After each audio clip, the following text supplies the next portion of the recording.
So good morning or good afternoon, everybody. I hope you have settled down and will enjoy now the next session. We are here at the Teleon Industry Symposium, Next Level Visual Outcomes, Technologies and Techniques to Meet Patients' Growing Expectations. We will have 1 hour and I think very exciting lectures here. Our faculty is very experienced and very well known, not only in Asia-Pacific region or worldwide. From India, she couldn't come in person here, but we will hear her talking with a video presentation, Dr. Sheetal Brar. She's a cataract refractive surgeon at the Netradama Super Specialty Eye Hospital in Bangalore. And she just won a video award yesterday at the film festival. So I think this will be a very interesting lecture from her, talking on auto CCC, technology overview, advantages over manual CCC, which is very important for the rest of our speakers. I'm Professor Auffarth from Heidelberg University Eye Hospital. And beside me here is Dr. Patrick Versace from Sydney. I think you all know him. He is world famous, especially in the Asia-Pacific region. Everybody knows him. He's always at these meetings, a high-volume cataract and refractive surgeon. He was the first in Australia applying the FEMTIS technology, the IOL fixated in the capsular rexus. So he will share his experience not only about this platform, but also about other lenses and optics. And then I'm very happy to have Dr. Jun Wan here from the BGN World Tower Eye Clinic here in Seoul, Korea, who also was the first, at least here in Korea, to use this technology. And he's also a high-volume surgeon, very experienced, will tell you about his experiences with the MF 30 and the other technologies like the comfort lens and so on. So without further ado, I would like the technician to start the narrated video presentation from Dr. Sheetal, please.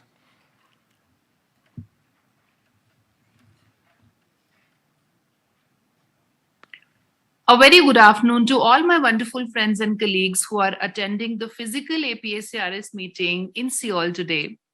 Unfortunately, I could not travel to Seoul due to certain visa issues, and this is why I'm doing this recorded talk, and I hope this justifies. My talk today is about high precision cataract surgery, and this is essentially about the various technological advancements in cataract surgery, especially related to continuous capsular rexus or the CCC or the capsulotomy, which is widely considered as the most important step in phacoemulsification that provides consistent and predictable outcomes.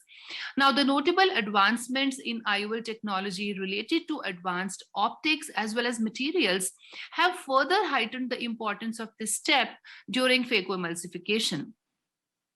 Now, we all know what an ideal anterior capsulotomy looks like.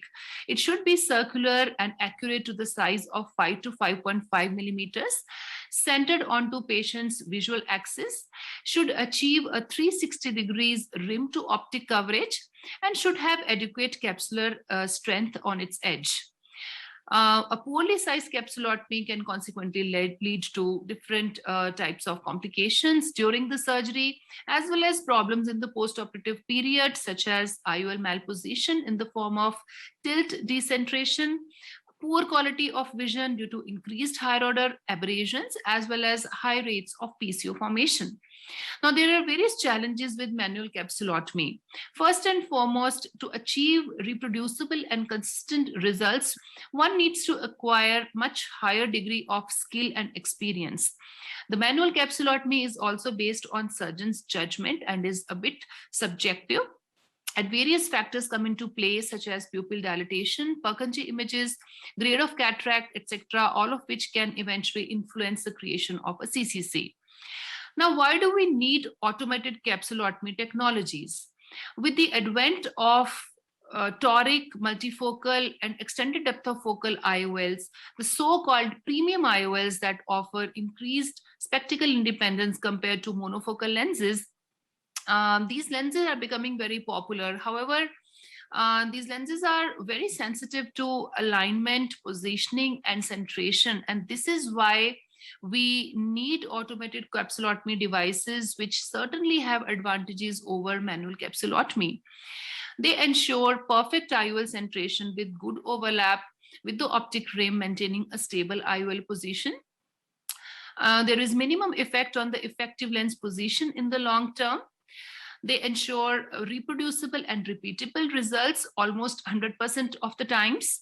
They are safe in complex case scenarios such as mature and intumescent cataracts and cases with pseudoexfoliation. And they also reduce the chances of PCO formation in the long run.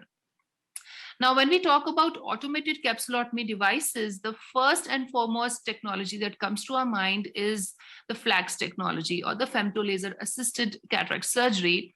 That certainly has challenged the place of manual CCC as the gold standard by theoretically offering more consistency, circularity, and centration. The technology, however, has been nominally adopted due to certain issues related to the affordability and a compromised workflow. However, it has certainly highlighted the value of an automated capsulotomy, as numerous studies have already demonstrated the improved accuracy of centration, size, and circularity compared to manual CCC. There is a study by Takman et al. Where they used LensAR laser system, and what they found was that the error between the achieved and attempted capsulotomy was much less in the laser group. It was only 0.16 millimeters, and compared to the manual group where the error was 0.42 millimeters, almost double compared to the laser group. So this result is quite significant, and the authors concluded saying that the laser anterior capsulotomy created a more precise capsular opening than CCC, and the buttons created using the laser were easy to remove at the beginning of the cataract surgery. And there's another study that shows that at the end of 18 months follow-up, a femtocapsulotomy showed higher stability and circularity with less PCO compared to manual CCC group. We talked about capsular edge strength. Now, why this is important, as it relates to the risk of radial anterior tears that can extend posteriorly and lead to undesirable complications. This is another very important aspect for various capsulotomy fixated lenses, such as the FEMTIS lens from Teleon, about which I think my subsequent speakers are going to talk about. Now, there have been some studies performed evaluating the edge strength of a manual capsulotomy versus laser capsulotomy. And they have published mixed results, wherein some studies favor the laser group and the other studies favor the manual group. And what I personally feel is that for lasers and for femtolasers, it's very important that the energy and spot spacing of the laser is well optimized. And this would certainly give a very good capsulotomy edge that is more resistant to any kind of tearing or damage during the course of the surgery. So we use LensAR system in our practice. This is a 3D confocal structured illumination with the automated biometry based on Scheimpflug technology. It has a better resolution in the tissue compared to other lasers, and the capsulotomy depth is up to 1500 micrometers, and the maximum pulse energy used in this laser is 15 microjoules.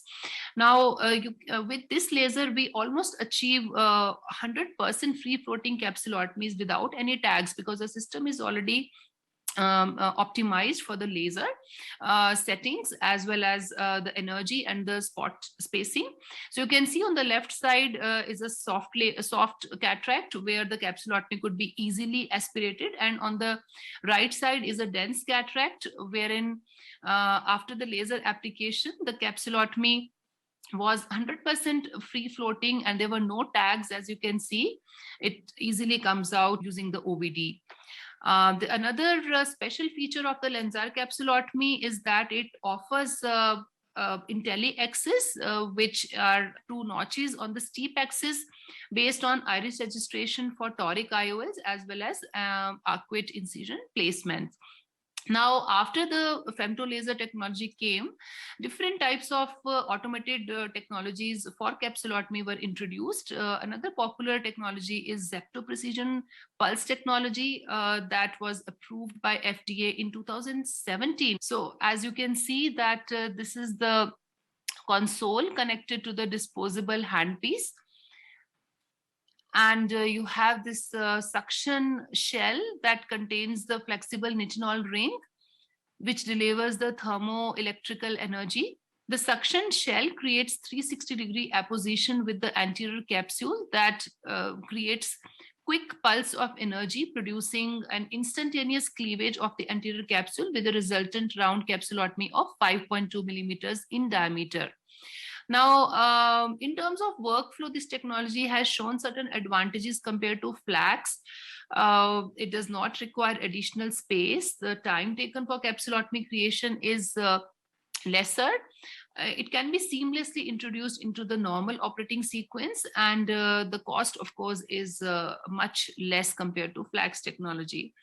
Early clinical experience with this technology produced favorable and consistent results, especially in complex cases. However, there were still some reports of radial tears and incomplete capsulotomies with the Zepto technology that prompted improvements and further modifications.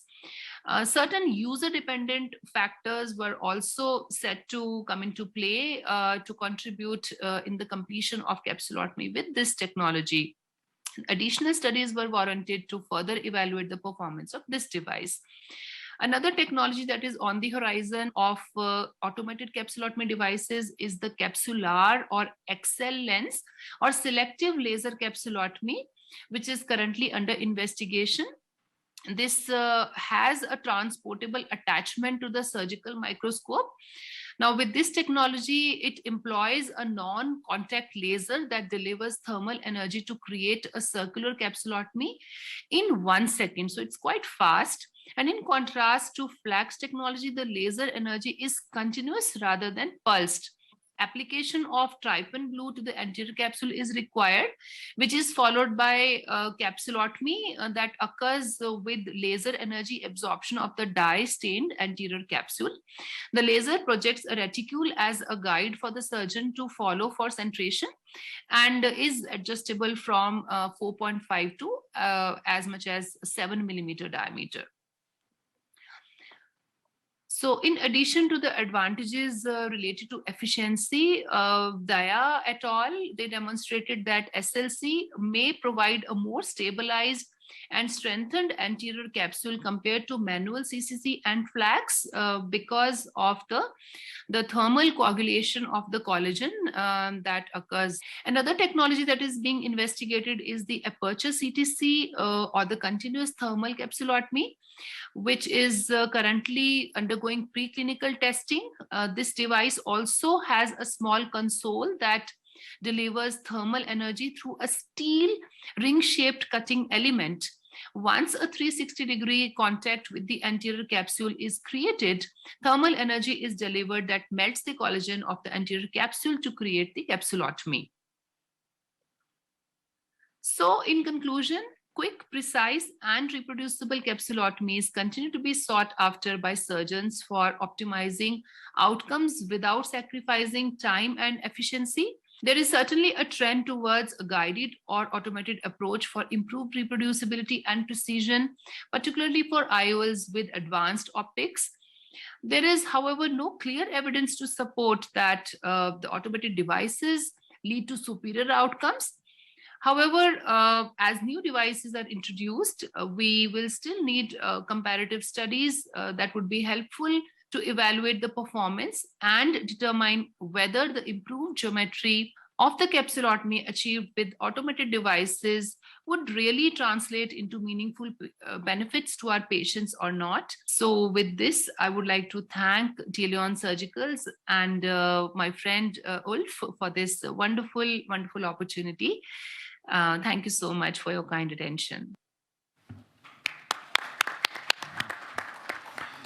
Yeah, thank you very much, Sheetal. This was an excellent overview about all the possibilities to create a controlled capsulotomy. Maybe we have like a minute to ask our faculty what technology do they apply. Maybe Dr. Kim can start.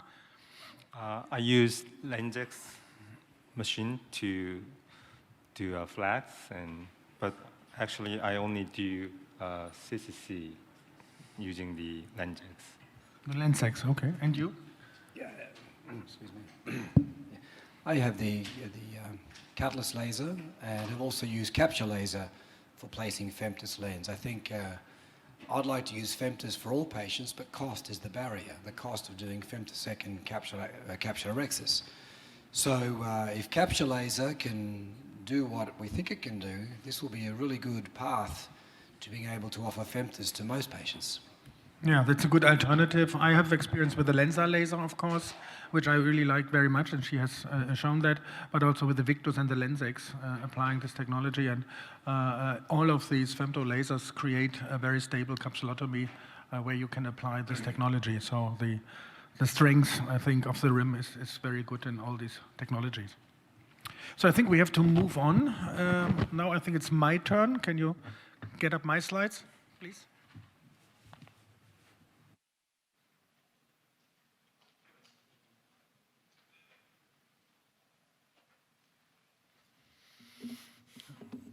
Okay, so the question is actually, is the fixation of an IOL-Optic in a capsulotomy or in a femtosecond-laser created capsulotomy the modern way of doing it? Yeah? Should we do it this way? These are my disclosures. If we think about the last decades, one of the main reasons for IOL explantation actually were IOL decentration. In a lot of papers it was shown. And some of this is related to surgical issues, but some of this is also related to the technology, how we applied capsulotomy. If we have a manual capsulotomy, it can be sometimes not perfectly round, it can have some edges, it can have some little tears, and so on and so on. And this was, for long years, it was one of the biggest problems also in terms of high quality optics, such as multifocality or toric. So IOL decentration is very important. We just published a paper where, for example, in a myopic eye, a plate haptic lens was too small, actually, to fit in, and a multifocal toric version of this, of course, flipping around in circles in a too big bag is an issue. And if you fixate the lens inside the capsulotomy, the size of the bag has no meaning anymore because you're only concentrating on the fixation element in the anterior capsulotomy. There have been other approaches doing this. For example, Marie-Josée Tassignon, the so-called back in the lens. But here you do actually a very complicated posterior capsulotomy to fixate the lens in there, which is not for everybody a routine thing to do. But there's a lot of advantages in it. If we put the lens in the capsulotomy, this is a place where there is not much movement and there is not so much space anymore. You have a really very effective lens position there. And this is not like the capsular bag. Like a bag is normally 4 to 5 millimeter in anterior-posterior size. So the lens can actually move quite a bit. We've seen that with specific haptics, for example, very smooth and flexible haptics that the lens can shift. And 1 millimeter shifting is 3 diopters of refraction change. So it is important to fixate the lens in a plane where we can predict exactly where it is. And the other thing is, it would be nice to create the capsulotomy in a way that we can really focus on the visual axis, for example, which is not always the center of the pupil. Yeah? So these are very important features which can be implemented, for example, when you use the LensAR laser in order to apply femto laser created capsulotomy fixated lens. So we used also the LensAR laser, which is quite different from the other lasers using Scheimpflug technology and not OCT, doing augmented reality reconstruction of the anterior segment, having features like the IntelliAxis, as you can see here. It's quite different actually from the others, and I can only tell you to use it to see the differences. It's really a nice procedure. So using this, there have been a lot of publications. Here's one of mine where we focused also on the strengths of the capsulotomy, and we had actually, in a very good laboratory setup, a huge indication that the capsular rim is very strong compared to a manual. But you have seen that Also with other devices like the Zepto device, you can apply this technology, or as we just heard, the capsule laser. So there are different ways to do it, and you can adapt also to, let's say, the financial possibilities of the patient actually to apply this technology. So this is how the FEMTIS looks. You see here 4 fixation elements, 2 large ones and 2 small ones on the side. And with this, it is fixed in the bag. Otherwise, it looks like some of the lenses, the Lentis series that you already know with this shape here. And it is actually in reality independent from the capsular bag, so it doesn't really matter how big this and this is. But nevertheless, in case it drops down or something like this, it fits in the capsular bag like a normal PC lens also. And it can have now all the types of special optics that you know, like the comfort optics with the 1.5 diopter near edition, or the MF30 and so on, in the toric version also. And this is a proven technology. The segmental asymmetric multifocal type is really a proven technology. I was the first actually to use it in Europe, doing the CE mark studies already more than 10 years ago. And since then it has evolved more and more. And it's the only lens where you can be more or less sure that you don't get halo glare in a scale that is very remarkable. You really have a very nice optic here. So let me share with you what you also have on your seats. One publication we did in the American Journal of Ophthalmology, where we did a multi-center trial with a FEMTIS lens, putting it in 336 eyes and looking at all the kind of features that can happen in terms of centration, rotation, tilt, and so on. That was a very careful carried out study. You see here the demographics, the preoperative demographics of the patients. We actually, together with the Department of Mathematics in Heidelberg at the university, they developed a program for a very sophisticated image analysis, looking at centration, decentration, tilt, and so on. They published that actually in IOVS. And here we used like Scheinflug or Pentacam images to create an analysis system for the tilt in different axes, and 4 axes we looked at this. So when we look at the visual acuity outcomes, the patients were normal patients. Yeah, it's not so that they were absolutely super patients in terms of best macular performance. There were some normal cataract patients with it, but still, if we look at the corrected visual acuity, it was 0 logma, so very good. And also the uncorrected visual acuity here was around 0.1 logma, so 0.8 in general. It was a very stable visual acuity here over 1 year follow-up. And also if you look at the refraction, it was very stable here. As you can see also, we have had some myopic patients where the initial target refraction was like minus 2.5 or something like this. So in all this range, we had a pretty good outcome in terms of refractive stability. And if you look at the cumulative monocular corrected visual acuity, you can see that almost 100% had 0.1 to 0.2 visual acuity. So this is very good outcome. Now we also look here now at some of the other things like rotation, decentration, then horizontal, vertical tilt, as you can see. And when you look at the numbers, you may not really get a feeling for it. What does it mean?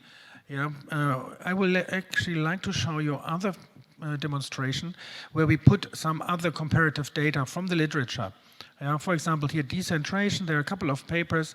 There we talk about values like this here, and everything we measured was like 3 times less with the FEMTIS IOL, as you can see here. And there's absolutely no movement at all. It is completely stable over time. The same is true for tilt, much less than anything we had from the literature. Also 3 to 4 times less problematic in terms of tilt, or 3 or 4 times more stable in terms of the tilt of these patients. And also rotation, which is of course very interesting for a toric lens application. Here we also talk about something around 1 degree or less than 1 degree over time. So there's no other lens available that has a better rotational stability than the capsulo-fixated lenses. If we look at the effective lens position, this is something we were also interested in terms of long-term biometry and IOL calculations. Here we measured the distance between the iris and the FEMTIS over the postoperative period, and we had at 0, 180, 90, and 270 degrees, and it was more or less identical, 0.32 millimeters, 0.34 millimeters, 0.33 millimeters. So it can't be more stable like this if you look at it, and so the prediction is very good here. It is something you have to learn.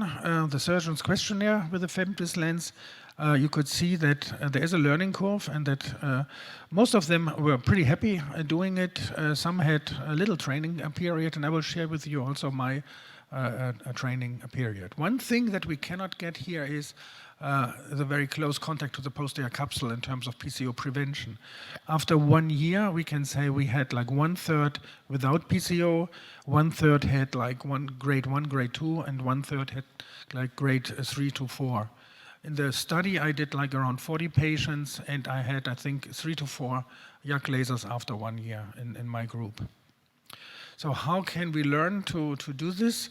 When you start doing it, we have now here the situation, the lens has been implanted, and we usually implant this in the capsular bag, and then we lift up first the 2 big flanges here and put them under over the rhexis, so to say. And what I use is like a spatula, and here a little hook also. The longer I'm applying it, I have to say that at the end I only used the spatula and did it much faster than at the beginning. This is one of the first. So now this is already actually enough to have the big 2 flanges being fixated.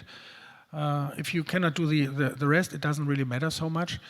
But of course, to have it completely spanned out circularly, you do also the side, small wings on the side.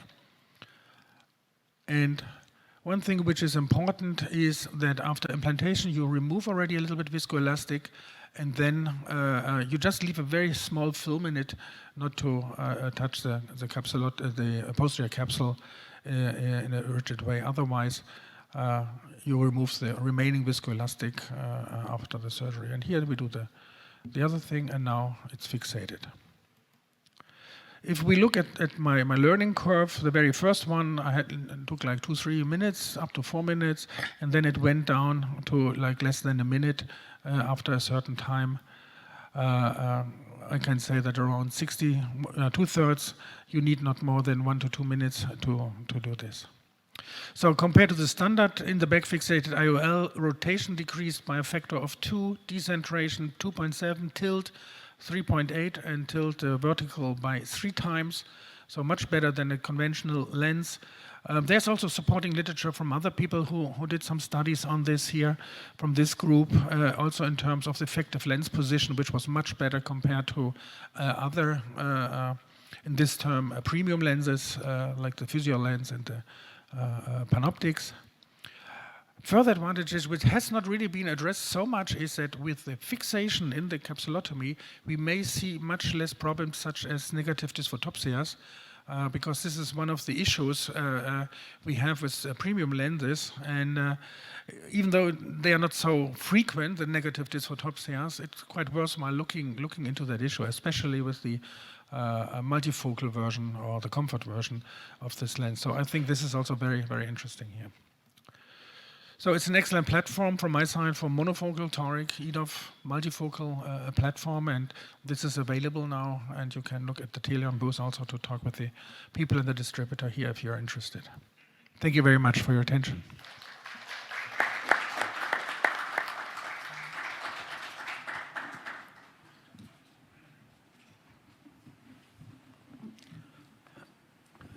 So before we go to the next lecture, maybe we can have 1 or 2 questions or talks or comments. I'll ask you a question. Yeah. Good. So this lens is attached to the capsular rhexis, but it can also go in the capsular bag. Now it's a bit shorter than the standard lens. Are you happy to put it in the capsular bag, or is it going to decenter when you put it in there because it's too short? Well, it's like this. If it accidentally happens that you cannot fixate it in the capsulotomy, or the capsulotomy had a tear or something during the procedure, I had this in one case. And apart from the fact that you may be a little bit off with the IOL calculation, otherwise it was stable in the bag and I had no problem. I have to say that. But of course you have to see if it's 0.5 millimeter less in the effective lens position changes by 0.5 millimeter, you may have a refractive shift, which may not so difficult if it's a myopic patient, yeah, but in a hyperopic shift, it's not so good. Yeah. Yeah. But it happens almost never. I mean, I had it one time in the early learning curve. Yeah. Any questions, comments?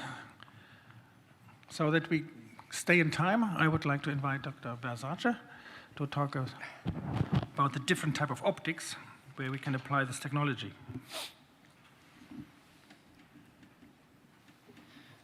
Well, thank you. Thanks, Teleon, again for inviting me here. I hope my voice lasts for this talk. I'm going to talk a bit about the optical designs that we're dealing with here. These are complex lenses that we use when we talk presbyopia correction. And it's good for us to understand just how the lenses work so we know how to deal with unexpected outcomes and we know how to optimize it for the individual patient in front of us. This is not new. It's almost 40 years since the first presbyopia correcting lens was used, the pierced zonal refractive lens. And this worked. The patient got 6.6 and N6. Amazing. There's a whole series of lenses that we've used that all work. They all give good vision when you measure it like this. So why are we spending time talking about new optical designs and perhaps new lenses? Okay, and here's one reason, and it's we want to get good vision, but we also want to reduce unwanted visual phenomena. We want patients to be able to see without having halos or glare in their vision. So we still look for new designs that may, that may optimize this. Now there are many optical designs that can be used to create presbyopia correction. Diffractive lenses, of course, are very common, and the majority of multifocal lenses up until now have been diffractive. We have refractive technologies. We can talk about reduced aperture, the pinhole lens. We can talk about the use of spherical aberration to give depth of focus, a very interesting concept that is not new. And then we now have some terms being bandied around, wavefront shaping, wavefront expansion, etc. And something that's of interest is that chromatic aberration is actually being used to give depth of focus, as I'll show you as we go through this. Let's start with a diffractive technology. So a trifocal, multifocal, diffractive lens. Diffractive technologies are very useful optically. You can take the diffractive pattern on a lens and by modifying the width of these diffractive ridges, you can modify how much near addition you give a patient. By modifying the height of these ridges, you can determine how much light is allocated for distance and how much for near. So there is a lot of versatility for optical engineers to use diffractive lens designs to achieve all kinds of optical properties. And trifocal diffractive lenses are in very common use. We have panoptics, fine vision, etc. But the problem with them is that you get halos, and all diffractive lenses give halos. So when I come to this chart that I'll keep popping up, it's really showing the balance that we're trying to strike between the range of vision we give a patient and the quality of vision. What is the incidence of unwanted visual phenomena? So EDOF lenses came along, and Johnson & Johnson had their Symfony lens, which is another diffractive bifocal lens that is modified to make it behave under certain conditions like an EDOF lens. It had and Zeiss did the same thing with the Lara. Again, a diffractive lens. It was pretty much a bifocal lens modified to make it behave like an EDOF lens. And you can see there are some pupil dependence here. So at the top is for a smaller pupil, at the bottom is for a larger pupil. And you can see that as the pupil gets larger, both these EDOF lenses look very much like a bifocal lens.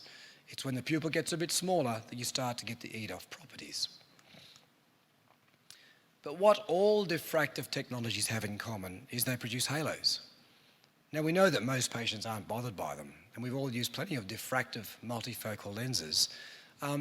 But if they all get halos, even if they're not bothered by it, we know that some will be bothered by it. And to me, over the years, that has been the problem, which is why I look to alternate optical properties so I can give functional vision without creating these unwanted visual phenomena of halos. And in the end, with all of these technologies, we're splitting light. No matter what the manufacturer will tell you, we are somehow dividing up light. If you have a bifocal diffractive lens, you're splitting light 2 ways. If it's a trifocal diffractive lens, you're splitting light 3 ways. If you have a true EDOF lens, you're elongating the light. So you take 100 units of light and you spread it out, well, there's less light for each point over that range of focus. It's intrinsic in any presbyopia correcting lens. The only true EDOF lens really is a small aperture lens, the IC8, this lens. And I will use this for those patients with abnormal corneas, those very particular situations where there are a lot of higher order aberrations in the optical system. I will not use this routinely to give presbyopia correction. Spherical aberration is interesting, and we have to get our head around this because many of the new monofocal EDOF lenses are using some kind of spherical aberration modulation to give depth of focus. This lens from Italy is the one that really pushes spherical aberration to give depth of focus. And spherical aberration can give a lot of depth of focus. Here's an experimental study where they were able to show 5 diopters range of focus by inducing both positive and negative spherical aberration. So it can give a lot of focus. The light adjustable lens, they have a technique where they can induce spherical aberration in one eye, and you get again at least a diopter of increased depth of focus with that. But modulating spherical aberration is not without a cost. You can see on the left-hand side what a patient would see if there was no spherical aberration. The image is very sharp, but over a narrow range of defocus. At the other extreme, on your far right, is when you introduce both positive and negative spherical aberration. You expand the range of defocus over which you can see the image, but it's never as sharp. So that's the price that we pay when we use spherical aberration to give depth of focus. And it's something we will see in the monofocal EDOF lenses that are out there. There is a reduction in the sharpness over the entire range of vision. I mentioned chromatic aberration. Now, chromatic aberration is considered a negative thing in an optical system. Chromatic aberration causes the equivalent of defocus. You might have up to 0.75 diopters of defocus when you have a chromatic aberration in your optical system. But interestingly, with some of these extended depth of focus lenses, they're actually using chromatic aberration to contribute to the range of vision. The best example here is the top one, which is the Santon lens. And if you test that lens's through focus modulation transfer function, so let's not get complex. Basically, how well does a lens perform? If you test it with monochromatic light at 3 different wavelengths, you can see they each have a different focus. And when you combine those, you get the bottom curve in black, which is showing that if you use chromatic aberration in a lens like this, you can actually expand the range of focus. It's a very clever concept to turn chromatic aberration around and make it a useful property. The lens we're discussing today, this family of lenses from Teleon, do not use chromatic aberration as part of the mechanism for depth of focus. And in some ways that's a good thing, because if you don't use chromatic aberration, you have potentially better quality of vision. So the extended depth of focus lenses, a Symfony type lens, they work, but they still have the problem that some patients are troubled with halos because they are still a diffractive lens. So the monofocal EDOF lenses came along. And these are on the part of the chart where you minimize the unwanted visual phenomena, but you don't get that much range of vision. You expand it a little bit. So let's have a look at a couple of these. The iHands from Johnson & Johnson, a great lens. You can use it like a monofocal. It's marketed like a monofocal, and that's a clever thing to do. And when you look at it on the optical bench, it's pretty much a lens with the optical equivalent of a central near ad, which works. So you can see that as the pupil size changes, different pupil size for each colored graph here, as the pupil size changes, the apparent power of the lens changes. So it's almost like it's got a central near ad. And it does expand the range of focus, but only by about half a diopter. So when you compare the iHands with the monofocal equivalent lens, you get an extra half diopter depth of focus. That's useful, as long as there's no downside. As compared with Symfony, where you get a better diopter, extra depth of focus. Alcon, the Alcon Vivity. This is a complex sort of optical design, and there's all kinds of explanations for it. They talk about X-wave technology and expanding the range of vision. That's an X-wing on the left there, your right. And in the end, this lens, when you look at the design of it, it's like it's got a central near ad, which is kind of a plateau elevation, with a very complex transition zone. Is it diffractive? Is it pure refractive? I'm still not totally clear. It's hard to get a clear answer on that. But the Vivity is becoming extremely popular in the market, certainly in my market. And when we look at it in the defocus curve, the Vivity lens probably gives you an extra 0.75 diopters depth of focus. So a bit more than the Eyehance, but still not that much. And that's as compared with the monofocal. And the price you pay with these kind of technologies is that you reduce the quality of vision at all ranges, particularly as you get to higher spatial frequencies. So now we move to this lens, the refractive asymmetric lens. I'm looking for a lens that will give functional vision but minimize unwanted visual phenomena. And this is a lens that's pretty much on that part of the chart. And this is the Teleon family of lenses. It's a very common platform now across all their lenses, where you have this asymmetric, segmental, pure refractive lens. And being pure refractive optics, we have better quality of vision.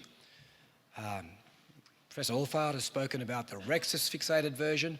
Dr. Kim will talk about the capsular bag fixated version, same optical design.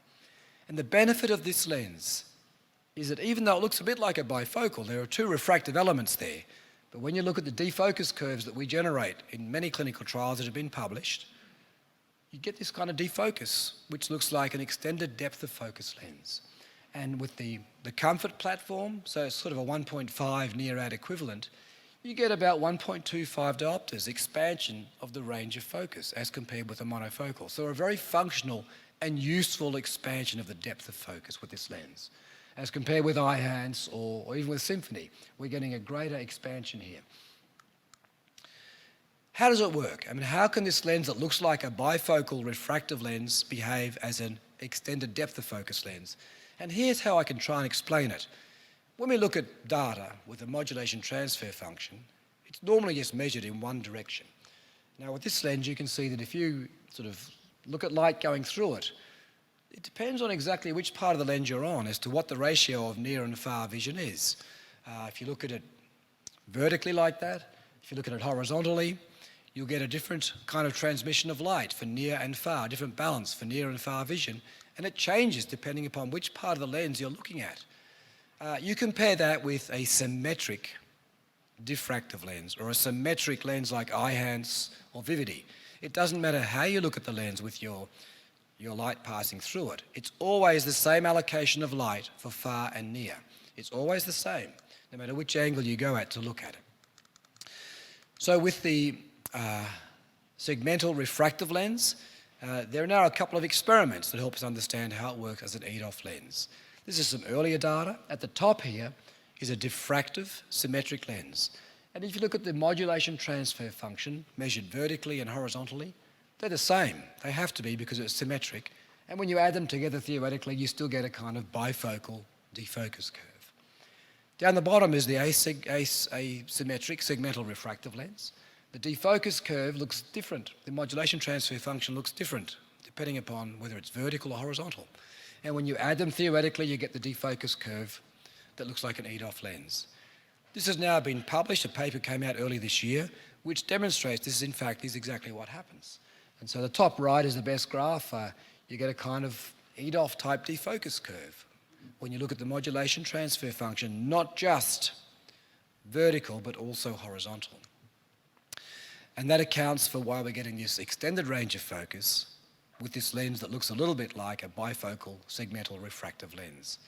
Another way to consider how much vision a patient gets is the area under the defocus curve. And here I'm comparing comfort with Symfony with Eyehance, and with comfort, we're getting more area.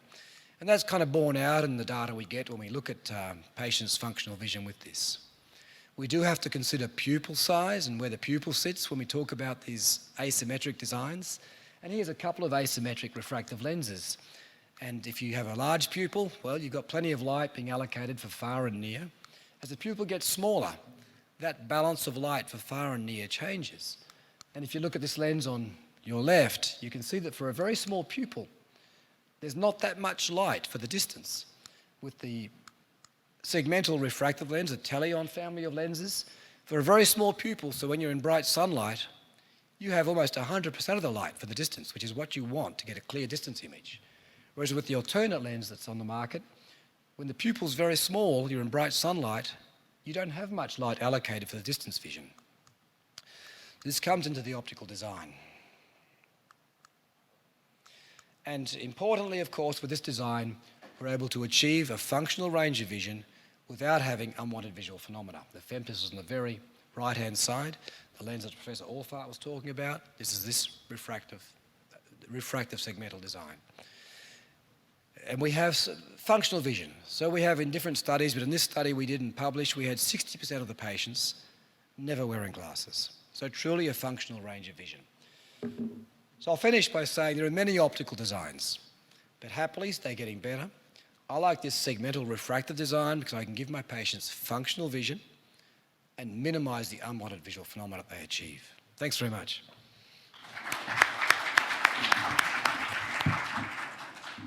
Yeah, thank you very much, and I'm happy that your voice could handle this until the last minute. So we've seen now a lot of different options, and also all the advantages of this refractive, asymmetrical, segmental technology here. I think it's quite interesting also, maybe you can comment on this in a short comment, that you don't really need 3-4 diopters of near addition. Even with a 1.5 comfort lens, you get pretty far. You had like 60% without any glasses, which is, I think, quite fascinating. What do you think? Can you comment on this maybe? In Korean population is different, or? Well, I think that Korean people are have interest in their near vision, and they want their clear near vision. So using a comfort plus 1.5 diopter is a little bit unsatisfied with their demands. But I think that people who want the intermediate vision, I think comfort is the best choice. Did you apply this kind of a blended vision technique where you make like a comfort lens for the distant and the other eye you target the comfort lens slightly in myopic? So to have like a monovision with a comfort, did you try that? I implant MF20 bilaterally most often. Yeah. And when patients have very irregular corneas and have amblyopia, such like that, I use comfort in that eye. Yeah, that's also a very good strategy. Okay. Yeah. But I will comment that in those numbers I show with 60% being spectacle independent, this was all FEMTIS. So this was all FEMTIS MF15. Yeah. So capsule fixated, Rexus fixated. Now we have the FEMTIS available also as the +3. So now I will move to using the +3 in the non-dominant eye just to enhance the close vision. Yeah, that's a clever idea. Okay, let's now listen to your data. I have a question. Yeah? Oh, okay. What do you think about using a FEMTIS 1.5 in, I mean, it's a rotational asymmetric in patients with irregular cornea, such as post-LASIK? Yeah, so my preferred lens for post-LASIK cataract surgery is the MF15 platform. That's what I choose to use. But I'm very careful when patients have a lot of coma in the cornea. I think you can get caught out. But it's my go-to lens. I think it's a very forgiving design for post-refractive surgery patients. Okay. Yeah. Yes, thank you very much. And now we listen to Dr. Kim and his lecture. He's talking about FEMTIS Comfort MF15 and FEMTIS M+ MF30 IOL technology, handling and clinical outcomes. Good afternoon. I'm Dr. Jun Wan Kim from BGN Jamsil Lotte Tower Eye Clinic. First of all, it is my honor to be here with doctors that I admire. And thank you, Teleon, for giving me an opportunity to make a speech here in APACRS. Today, I'm going to speak about clinical outcomes of FEMTIS M+. we implant intraocular lenses when we do a cataract surgery, and nowadays we implant multifocal IOLs to many percentage of patients who wants to correct presbyopia. There are many kinds of multifocal IOLs, and in my opinion, long-term stability of the IOL position and the visual acuity are the keys of a successful outcome. For now, we implant IOLs in the capsular bags, but the FEMTIS has a unique haptic design with 4 additional clip haptics that we can enclave it to the capsulotomy to bring perfect IOL fixation. As Dr. Auffarth mentioned before, published in AJO 2021, there are multiple factors that influence postoperative tilt, decentration, or rotation of traditional in-the-back IOLs after cataract surgery. And with the introduction of FLACS, it is now possible to create a completely reproducible capsulotomy with a predictable diameter and precise centering. And the FEMTIS IOL, especially designed to fit in front of the capsulotomy created by the Femtosecond-laser, can reduce postoperative IOL misalignment and significantly improve IOL stability behavior for FEMTIS IOL compared to conventional IOL position in the capsular bag with regard to decentration, rotation, and tilt, resulting in high consistent visual performance. And he recommended the FEMTIS IOL as a suitable platform for future toric, EDOF, or multifocal lens designs because perfect centration and rotational stability could achieve better results. And also Dr. Versace published a study with the FEMTIS Comfort EDOF IOLs in JCRS 2020, saying that predictability of the effective lens position determines refractive predictability, and alignment of the lens optic with the visual axis optimizes visual performance and minimizes unwanted visual phenomena. And control of the relationship between the IOL optic and the anterior capsular axis may eliminate negative dysphotopsias. And he showed defocus curve of FEMTIS Comfort with improved visual acuity for far and intermediate distances. I implanted FEMTIS M+ bilaterally to 94 patients and reviewed the records of 84 patients who had regular follow-ups and no ocular abnormalities. And I compared the results of FEMTIS to Ray 1 trifocal IOLs, that is 290 patients who had a bilateral implantation of Ray 1 and had a regular postoperative follow-ups. Clinical characteristics of patients are summarized in this table. Postoperative visual acuity and residual refractive errors among the lenses are summarized in this table. There were no statistical difference between the 2 lenses. Monocular defocus curve of IOLs are compared, and as you can see with the asterisks, Ray 1 showed better visual acuity than FEMTIS between minus 0.5 diopter and minus 2 diopters, that is in the intermediate vision. And FEMTIS showed better visual acuity than Ray 1 between minus 2.5 and minus 3 diopters and minus 4 diopters, that is in the near vision. Binocular defocus curve of the IOLs are compared, and the result was the same as monocular defocus curve. Questionnaire about the presence of visual symptoms. FEMTIS group showed less glare and halo than Ray 1 implanted group. But the bothersomeness about the visual symptom, especially the starburst, was statistically significant in FEMTIS implanted group. Both groups had almost no spectacle dependence for near and far vision. And this is the study that I published in 2020 about the factors for good vision, postoperative vision, who had a cataract surgery with Lentis MF20 implantation. And the results were patients who are young, had small kappa distance, and had low level of low residual cylinder and spherical equivalent, had a good outcomes. So I compared the results of FEMTIS to LensAR MF20 IOLs, that is 126 patients who had a bilateral implantation of MF20 and had a regular post-operative follow-ups. Clinical characteristics of patients are summarized in this table, and post-operative visual acuity and residual refractive errors are among lenses are summarized in this table, and FEMTIS showed better uncorrected near visual acuity and residual refractive errors.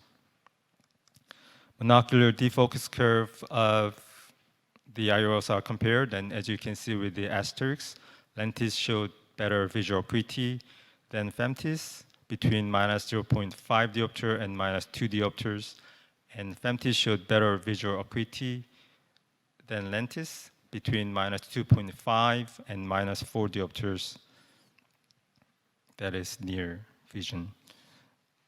This is very similar with the defocus curve that Teleon provided for the M+ family explanation. Binocular defocus curve of the FEMTIS was slightly better in all range of diopters than monocular defocus curve. And the questionnaire about the presence of visual symptoms, there were no statistical difference between the two lenses. But the bothersomeness about the visual symptoms was statistically significant in FEMTIS implanted group. Nevertheless, the satisfaction score was better in FEMTIS group. Both groups had almost no spectacle dependence for near and far vision.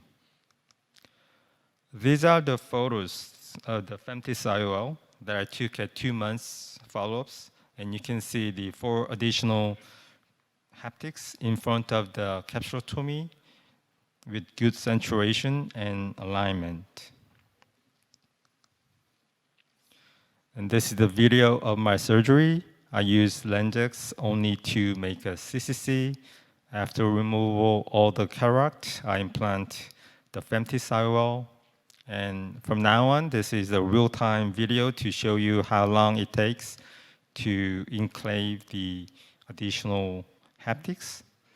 I use only Sinski hook to manipulate the IOL and try to place it vertically.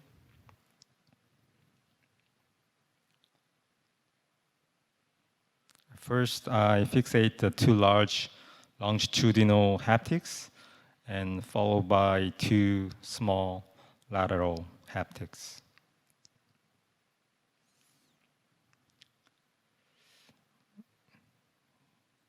The last one is a little bit tricky, but you can get used to it. And when the fixation is completed, I remove the physical elastics with the PSS syringe irrigation. And it takes about additional 1 minute compared with other lens implantation. So in conclusion, FEMTIS showed good far and near vision with less need of glasses and very good satisfaction with the result and less instance of dysphotopsia. And it is due to a FEMTIS design that effective lens position and long-term visual stability is guaranteed theoretically. I think more studies are needed from now on with the FEMTIS M+ IOL. But there are a few shortcomings with the FEMTIS M+ IOLs. First, the diopter range is small that we cannot use FEMTIS in myopic patients, and FLACS is necessary to make a perfect CCC. Also in Korea, toric IOL is not available right now. I hope to use wide range of FEMTIS M+ and toric soon in my clinic. Thank you.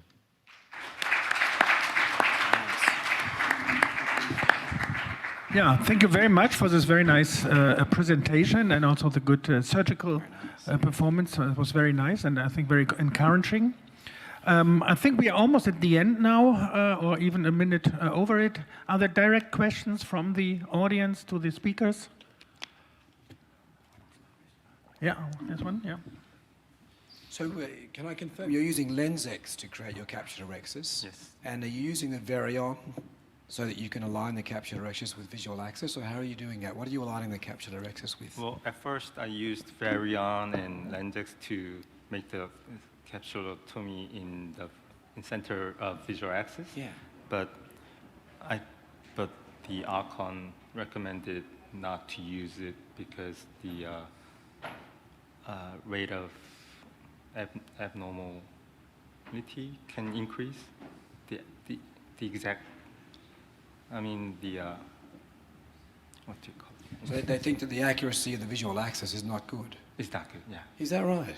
Yes. So with LensX or with LensAR, how do you align the So video? I had a question that you do a LensAR with a visual axis. Yeah, you can So do that how- with the LensAR. With the Right. time flux system, you can push that on the visual axis. Right. That Takes is, the- yeah.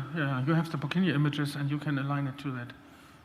And it's not so that you always need to shift huge areas, but sometimes it's a small amount of a millimeter where you go a little bit different, which can make the difference. Yeah.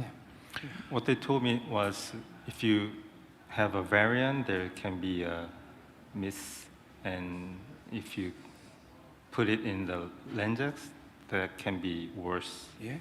results. So I don't use it right now. We will see about that, but nevertheless, I thank all the participants and also Teleon for giving all these lectures here and organizing this very interesting symposium. And I hope to see you next year again, and then we may all talk more about this technology and how your experience is. So thank you very much for your attention.